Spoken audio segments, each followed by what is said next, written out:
नमस्कार, मी नवनाथ आणि तुम्ही पाहताय तुमच्या हक्काचं बातमीपत्र पुणे लोक. पुण्यातील कुख्यात गुंड बंडू अंधेकरच्या घरावर छापा, 22 लाखांची रोकड व 3 पिस्तूल जप्त. पुणे पोलिसांनी कुख्यात गुंड सूर्यकांत उर्फ बंडू अंधेकर याच्या पुण्यातील निवासस्थानी मोठी कारवाई करत छापा टाकला आहे.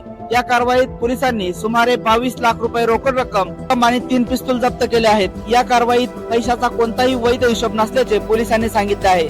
काही दिवसातच महानगरपालिका निवडणुका होऊ घातल्या आहेत. अंधेकर कुटुंब देखील निवडणुकीच्या तयारीत असल्याचे वृत्त आहे. अंधेकर कुटुंबाचा स्थानिक राजकारणाचा जुना सहभाग असून निवडणुकीच्या तोंडावर झालेल्या या छापेमारीमुळे चर्चा वाढल्या आहेत.